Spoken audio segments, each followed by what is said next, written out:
अब हाम्रो छोरा आउँदैन है भन्नु छ।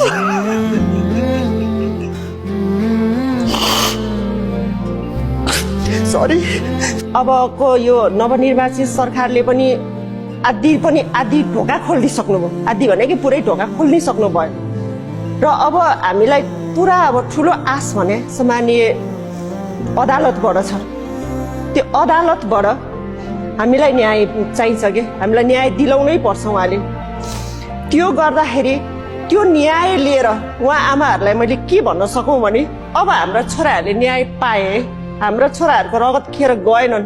उनीहरूले के सोचेर रोडमा गएको थिए, सडकमा गएको थिए, त्यो सडकमा जाँदाखेरिको न्याय ल अहिलेको नवनिर्वाचित सरकारले हामीलाई दिनुभयो भनेर मैले उहाँहरूलाई बुझाउनु छ। र कतिपय आमाहरू त अझ पनि मेरो छोरा कतिखेर आउँछ भनेर कुर्नु बुझ्नु भएको छ नि, उहाँहरूलाई अब हाम्रो छोरा आउँदैन है भन्नु छ।